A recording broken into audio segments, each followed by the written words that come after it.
এদিকে এই খিদিরপুর অগ্নিকাণ্ড নিয়ে বিধানসভায় বিবৃতি দমকল মন্ত্রীর। দমকলের ভূমিকা নিয়ে কিছু মানুষ ইচ্ছাকৃত বিভ্রান্তি ছড়াচ্ছে।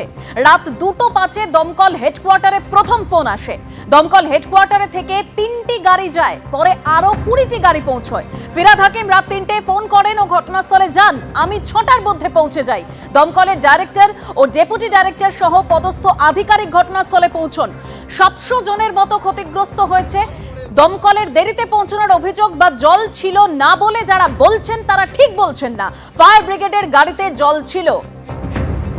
এভাবেই বিবৃতি দিয়েছেন দমকল মন্ত্রী সুজিত বসু খিদিরপুরের এই অগ্নিকাণ্ড নিয়ে বিধানসভায়। তিনি ঠিক কি বলছেন যে দমকলের যে ভূমিকা নিয়ে কিছু মানুষ ইচ্ছাকৃত বিভ্রান্তি ছড়াচ্ছে। আরো বিস্তারিত তথ্য আপনাদের সামনে রাখবো। আশাবুল হোসেন আমাদের প্রতিনিধি রয়েছেন টেলিফোনে। আশাবুল,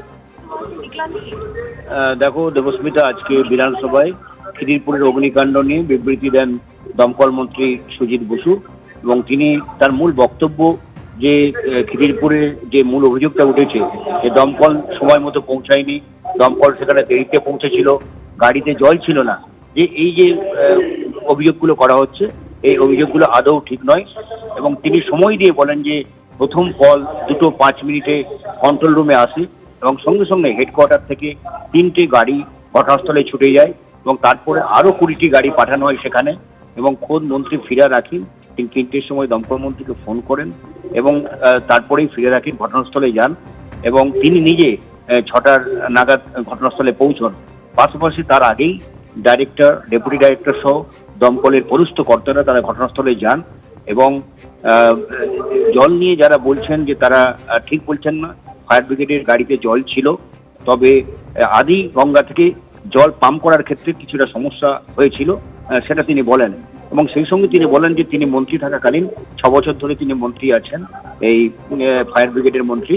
80% জায়গায় সরাসরি ঘটনাস্থলে তিনি গেছেন এবং ফায়ার ব্রিগেডের কর্মীরা তারা জীবন বাজি রেখে কাজ করেন, তারা সেনাবাহিনীর মতো কাজ করেন। রেল ভবনে আগুনে 4 জন কর্মী তারা মারা যান। তাই ফায়ার ব্রিগেডের কর্মীদের সম্পর্কে বলতে গেলে ভেবেচিন্তে বলা দরকার, তাদের অসম্মান করা ঠিক নয়। ধন্যবাদ আশাবুল। দিনকে রাত করছে, রাতকে দিন করছে। এই ক্ষেত্রে আমার মনে হয় ভূমিকাটা, যেমন বলছে 2 ঘন্টা পরে গাড়ি পৌঁছেছে, 2:05 ফার্স্ট কল পেয়েছি আমাদের ফায়ার ব্রিগেড। 3টের মধ্যে আমরা সবাই জেনে গেছি ব্যাপারটাকে। তারপর থেকে আমরা বাড়ি আসতে আসতে যতটা সবার সঙ্গে যোগাযোগ করে 20টা গাড়ি সেখানে মোবাইলাইজ করা হয়েছে। তা এই ঘটনাটা ভুল হচ্ছে। পাম্পের কোন বললাম না, পাম্পে ওই যে আদিগঙ্গা থেকে যখন জল নিচ্ছিল তখন কিছু সয়েল মাটি সেখানে মেশিনে চলে গেছিল, যার জন্য একটু যান্ত্রিক গোলযোগ হয়েছিল, কিন্তু সেটা আবার পরে মিটে গেছে। সেটা সামান্য কিছু সময়, তার জন্য যদি কেউ বলে তেল নেই, ইয়ে নেই, এটা রাজনীতির জন্য কিছু মানুষ বলছে। আমার মনে হয় রাজনীতি করা ভালো। অনেক ঘটনা তো দিল্লিতে, এই আহমেদাবাদে ঘটেছে, অনেক ঘটনা অন্য জায়গায় ঘটছে, ব্রিজ ভেঙে পড়ছে। আমরা তো অ্যাক্সিডেন্ট নিয়ে কিছু বলছি না। আমরা মনে করি এতগুলো যে লোক মারা গেছে, আজকে এয়ার ইন্ডিয়ানে কত লোক বলা শুরু করেছে, কালকে টিভিতে সবাই তো বলেছে। তাদের এইসব কথা বলে কেউ কি ওখানে গিয়ে গরম করছে, এগুলো ঠিক।